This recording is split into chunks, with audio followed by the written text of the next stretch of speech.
ऐसे जो ब्रह्मज्ञानी है, आत्मज्ञानी है, उनसे जो ज्ञान प्राप्त करके जो स्कंभो पुरुष को, आत्म पुरुष को जानने से जो सच्चा सुख, सच्ची शांति और सच्ची मुक्ति को प्राप्त किया जाता है। तो इसलिए आगे बताया गया कि जो ब्रह्मचर्येण तपसा देवा मृत्युमुपाघ्नत इंद्राहो ब्रह्मचर्येण देवेभ्यो स्वरावरत। ये जो मंत्र है उसमें कहा जाता है कि ब्रह्मचर्येण तपसा देवा मृत्युमुपाघ्नतः। जो देवा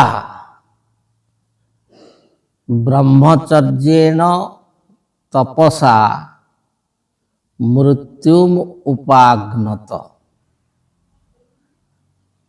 जो देव है अर्थात जो ब्रह्मज्ञानी है, जो आत्मज्ञानी है, जो ब्रह्म को प्राप्त किए हैं, जो आत्म साक्षात्कार प्राप्त किए हैं, इनको देव बोला जाता है, देवता देव बोला जाता है। तो वही जो देवगण है, जो आत्मज्ञानी है, ब्रह्मज्ञानी है, वो ब्रह्मचर्येण तपसा, ब्रह्मचर्य द्वारा और तप द्वारा मृत्युम उपाघ्नत, मृत्यु का भी नाश कर देते हैं, जो मृत्यु को भी जीत लेते हैं। तो उसमें जो है ब्रह्मचर्येण, ब्रह्मचर्य द्वारा, तो मतलब कि जो ब्रह्मचर्य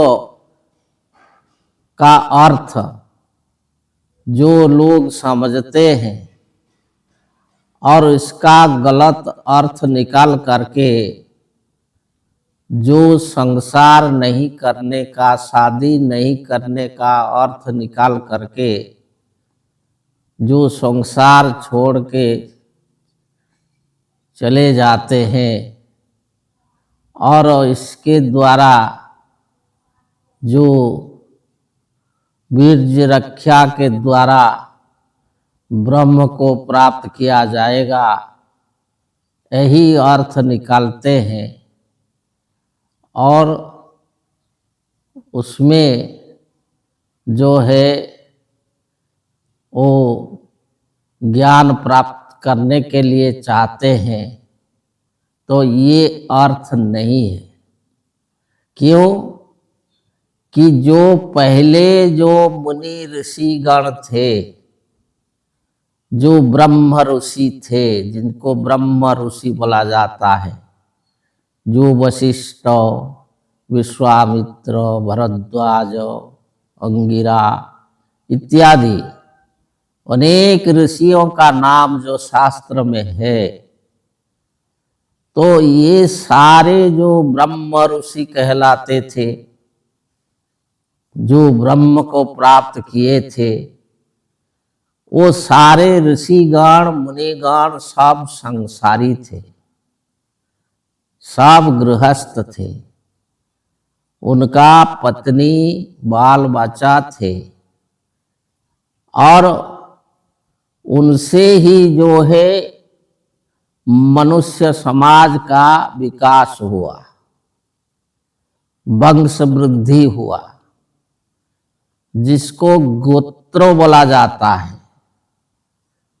ये गोत्र है, ये मूल ऋषि का नाम है। जो मूल ऋषि से ये वंश बढ़ा है। तो अभी आप देखेंगे कि एक गोत्रों के लोग जो अनेक जो समाज में दिखाई देते हैं, जो वर्ण में जाति में विभाजित हुए हैं, लेकिन गोत्र एक है। तो इसका मतलब है कि जो पहले जो ऋषि थे, मान लीजिए कश्यप गोत्रो, भरद्वाज गोत्रो, तो उन ऋषि से जो वंश बढ़ा उसका गोत्र वही रखा गया।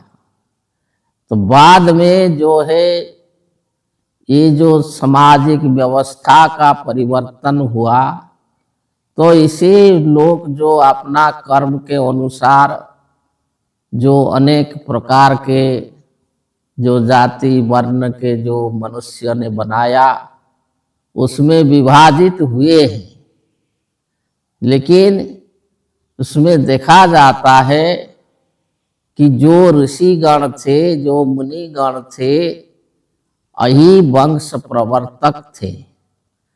तो वो सब ब्रह्म ऋषि थे, ब्रह्म ज्ञानी थे, लेकिन संसारी थे। किसी भी ऋषि का ऐसे जो व्यवस्था उस समय जो अभी चल रहा है कि जो शादी नहीं करना है, संन्यास लेना है, उसको संन्यास नहीं बोला जाता है। संन्यास तो संसार कर्म के बाद होता है।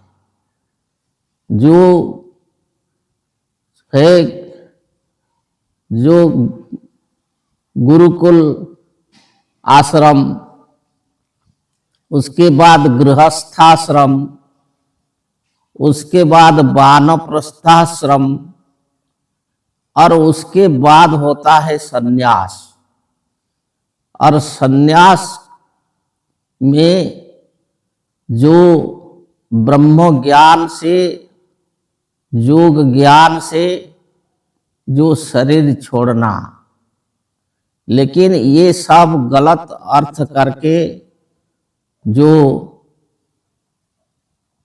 जो जो कम उम्र के जो युवक है, जिसका भविष्य है, वो लोग, उनको भी सब जो है संन्यास के नाम पर घोर छोड़ने का व्यवस्था किया गया है। ये सब व्यवस्था वेद में नहीं है। और ब्रह्मचर्य का अर्थ है जो ब्रह्मो भाव को धारण करना। ब्रह्मणि चरतीति ब्रह्मचारी, जो ब्रह्म भाव में विचरण करता है उसको ब्रह्मचारी बोला जाता है।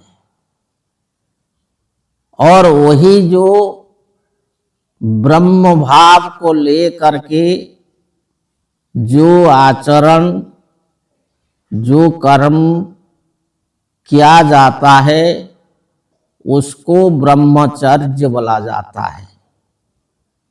तो ब्रह्मचर्येण तपसा, जो ब्रह्मचर्य द्वारा, इसका मतलब कि अपने को ब्रह्म मानकर, जो अहम ब्रह्मास्मि ये ज्ञान को लेकर, और तपसा कि तप द्वारा, तपो संतापे धातु से तप तो बना है। तो जो ताप अर्थात जो उत्ताप, जो गर्मी पैदा करना शरीर में, उसको तपस्या बोला जाता है। जिस क्रिया से शरीर का अंग अंग में गर्मी पैदा होता है, जो नस नस नाड़ी नाड़ी में गर्मी पैदा होता है, जिसे कि शरीर का संतुलन ठीक रहता है, खून का चलना और जो पाचन क्रिया का होना, हृदय का गति, ये सारे जो क्रिया शरीर के भीतर होती है, इसके लिए एक उत्ताप जरूरी होता है। तो वही जो उत्ताप, जो गर्मी, उसको बनाया रखने के लिए, उसको पैदा करने के लिए जो क्रिया किया जाता है, जिसको योग व्यायाम बोला जाता है, जो अभी जो योग दिखाया जाता है, अनेक प्रकार के आसन विधान, तो इसको करने से इसका मूल उद्देश्य यही है कि जो शरीर में गर्मी पैदा करना और शरीर का जो अंग अंग, जोड़ जोड़, नाड़ी नाड़ी, सब कुछ को जो है संचालन उसका ठीक रखना। तो इसे जो है ये हमारे जो अखिल भूमंडल सर्व शिरोमणि मुनि समाज के संस्थापक जो आदि मुनीश्वर जोगेश्वर शिव मुनि महाराज, उन्होंने जो दिया है जो योग व्यायाम का कौशल, चक्र भेदन योग व्यायाम, ये इतना सरल है कि छोटा सा बालक या जो 90 साल के वृद्ध भी, 100 साल के वृद्ध भी उसको बहुत आसान से कर पाएगा। और अपना शरीर में जो वही गर्मी पैदा करके शरीर का संतुलन ठीक रखेगा। तो ऐसे जो है ब्रह्मचर्य द्वारा और तपस्या द्वारा जो ब्रह्मज्ञानी है, जो देवगण, जो ब्रह्मज्ञानी आत्मज्ञानी लोग, ये मृत्युम उपाघ्नत, मृत्यु को भी नाश कर देते हैं, अर्थात मृत्यु को जीत लेते हैं। मृत्यु को जीतने का मतलब कि अपना इच्छा शक्ति को प्राप्त करना, अपना इच्छा में से आना और अपना इच्छा से जाना। जब तक वो जाने का इच्छा नहीं करेगा तब तक संसार से नहीं जाएगा। और जो जरा, जो रोग दोष क्लेश, ये सब जो शरीर से हटा करके वो जो है अमर पद को धारण करेगा और वो अमर ज्ञान को कि हम अमर हैं, हमारा मृत्यु नहीं होता है, हम जो है चिरंतन सत्य आत्मा है, सच्चिदानंद आत्मा है। यही ज्ञान होने से जो मृत्यु भय रहता है ये हट जाता है। इस ज्ञान के अभाव के कारण जो लोग वो कहते हैं कि हम मर जाएंगे, लेकिन ये ज्ञान जिसको है वो कहता है कि हम अमर हैं। तो वही जो है ब्रह्मचर्य और तपस्या, जो ब्रह्म भाव, अहम ब्रह्मास्मि ज्ञान और तप ज्ञान, ये दोनों के द्वारा मृत्यु को भी जीता जा सकता है। और इंद्राहु ब्रह्मचर्येण, जो इंद्रियों का प्रेरक, इंद्रियों का राजा जो मन है, वो मन भी वही ब्रह्मचर्य ज्ञान के द्वारा, मन जब वो ज्ञान को धारण करेगा कि अहम ब्रह्मास्मि,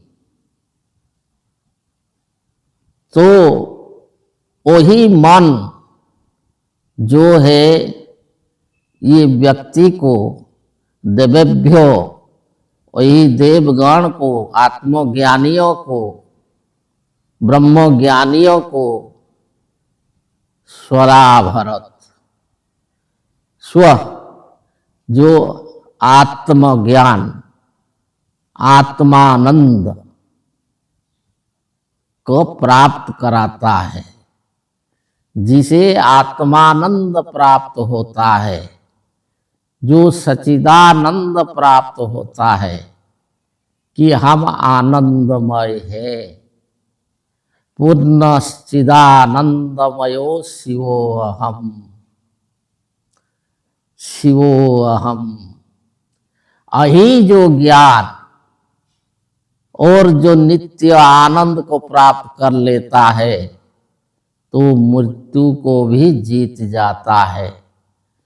तो मन को यही ब्रह्मचर्य ज्ञान धारण कराना, क्योंकि मन एव मनुष्याणां कारणं बंधमक्षयो, मन ही मनुष्य का बंधन और मुक्ति का कारण है।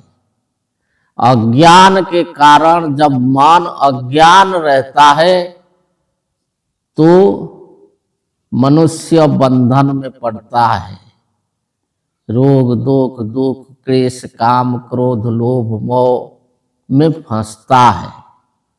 जब मन ज्ञान को धारण करेगा, अहम ब्रह्मास्मि, अयम आत्मा ब्रह्मो, तो वही जो ज्ञान को जो प्राप्त करेगा मन, तो वो जो है ये सारे अज्ञान को दूर करके वही ब्रह्मचर्य अहम ब्रह्मास्मि को धारण करके वो जो है व्यक्ति को आत्म सुख देगा, जो आत्मानंद प्राप्त कराएगा। तो ऐसे जो है वेद में आत्मज्ञान का, ब्रह्म ज्ञान का ही व्याख्यान हुआ है। सारे वेद मंत्र वही जो आत्म पुरुष का ही गुणगान किया है, जिसको कि आत्म पुरुष, ब्रह्म पुरुष, परमेष्ठी, स्कंभ पुरुष, रोहित पुरुष इत्यादि अनेक रूप में उनका महिमा गान किया गया है। वेदों में कहीं भी ये कल्पित ईश्वर का आता पता नहीं है। जो मजहब के ईश्वर जो कल्पित है उसका कोई ठिकाना नहीं है, लेकिन ये वेद मंत्र भी वही ईश्वर के द्वारा कहा गया है, ऐसा भ्रम फैला गया है। वास्तव में जो ब्रह्म ज्ञानी ऋषियों ने, मुनियों ने ये जो वेद का ज्ञान, जो वेद मंत्र में यही आत्मज्ञान, ब्रह्म ज्ञान को मानव समाज को दिए हैं। इसी प्रकार जो वेद मंत्र के व्याख्यान के बाद रामायण के बारे में भी कुछ व्याख्यान किया जाएगा। उसके बारे में जो राम तत्व के बारे में कुछ व्याख्यान करेंगे। जय जी।